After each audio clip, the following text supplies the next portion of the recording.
निवडणुका फिक्स झाल्या यामध्ये तथ्य आहे असं माजी मुख्यमंत्री पृथ्वीराज चव्हाण यांनी म्हटलंय।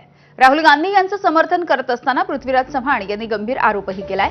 आपल्या मतदारसंघामध्ये एकाने 5 ते 6 ठिकाणी मतदान केलं, बोटाला लावलेली शाई पुसून विविध मतदारसंघामध्ये डुप्लिकेट मतदान केलं असाही पृथ्वीराज चव्हाणांनी आरोप केला। प्रत्येक मतदारसंघामध्ये नाव आधार असल्यामुळे कोणी रोखलं नाही असंही ते म्हणाले। आपण काही सॉफ्टवेअरच्या माध्यमातून याचा शोध घेतला असता ही धक्कादायक बाब समोर आल्याची माहिती सुद्धा पृथ्वीराज चव्हाण यांनी दिली आहे। आपल्यासोबत माजी मुख्यमंत्री आणि काँग्रेसचे नेते पृथ्वीराज चव्हाण आहे। सर, खरं तर आपण पाहतोय राहुल गांधींनी हा प्रश्न पुन्हा एकदा विचारलेला पाहायला मिळतोय। तुम्हीही त्याचे खरं तर पाहतोय आपण, तुम्ही सुद्धा निवडणुकीत हरलेला आहात, तुम्ही सुद्धा फटका बसला होता। कसं बघता या सगळ्या मुद्द्यांकडे आणि या निवडणुकीकडे? महाराष्ट्राच्या विधानसभेला मतदारसंख्येमध्ये खूप मोठी वाढ झालेली आहे, ती त्यांनी आपल्या लेखामध्ये आकडेवारी निश्चित दिलेली आहे। आणि पहिला मुद्दाच ते हे करतात की मॅच फिक्सिंग करण्याकरता अंपायर फिक्स करावा लागतो, आणि अंपायर फिक्स कसा केला ते कळलेलं आहे की निवडणूक आयुक्त निवडायची प्रक्रियाच त्यांनी बदलून टाकली निवडणुकीच्या आधी, आणि त्यावर आम्ही ऑब्जेक्शन घेतलं पण त्याचा काही उपयोग झाला नाही।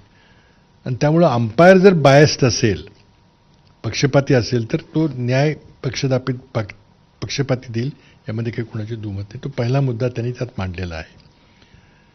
दुसरा मुद्दा, मतदारांच्या संख्येमध्ये एकदम लक्षणीय वाढ झालेली आहे लोकसभा ते विधानसभेमध्ये 2-4 महिन्यामध्ये। मग ही मतं कुठली मतं आली? तर ही मतं निवडणूक आयोगाने नोंदवली। आमचा आरोप असा आहे की एका व्यक्तीनं 3-3, 4-4 ठिकाणी नाव नोंदवलं। निवडणूक आयोगाची नवीन नाव नोंदवताना जी काळजी घ्यायला लागते, तो खरंच तिथं राहतो का, तर जुनं मतदान कुठं होतं ते कॅन्सल केलं का, हे काही न बघता ती नावं नोंदवून घेतली। आता ही नावं कोणाची नोंदवली ते भाजपच्या कट्टर कार्यकर्ते होते, त्यांची नावं नोंदवली। म्हणजे एका मतदारसंघामध्ये एका व्यक्तीच्या ऐवजी 3-3, 4-4 वेळा त्याचं नाव त्या मतदारसंघामध्ये आलं।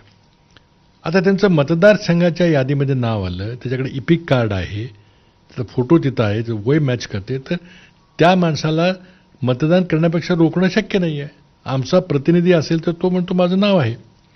तर मग मिस्चिफ कुठं झाली? तर निवडणूक आयोगानं संगनमतानी ही भरपूर नावं ॲड केली, आणि त्या लोकांनी आता ती राहुल गांधी म्हणतात त्यामुळं 12,000 बूथमध्ये अशी नावं वाढली आहेत, त्यामुळे 85 मतदारसंघामध्ये जिथं भाजपचा पूर्वी पराभव झाला होता तिथं विजय झाला वगैरे त्यांनी आकडेवारी दिलेली आहे। पण मुळात मुद्दा काय आहे, तर निवडणूक आयोगानं दुबार तिबार नावं ही रजिस्टर केली। पुढची बातमी बघूयात। बकरी ईदच्या निमित्ताने कुर्बानी दिली जात असताना अवैध कत्तलखान्यांचं रक्तमिश्रित पाणी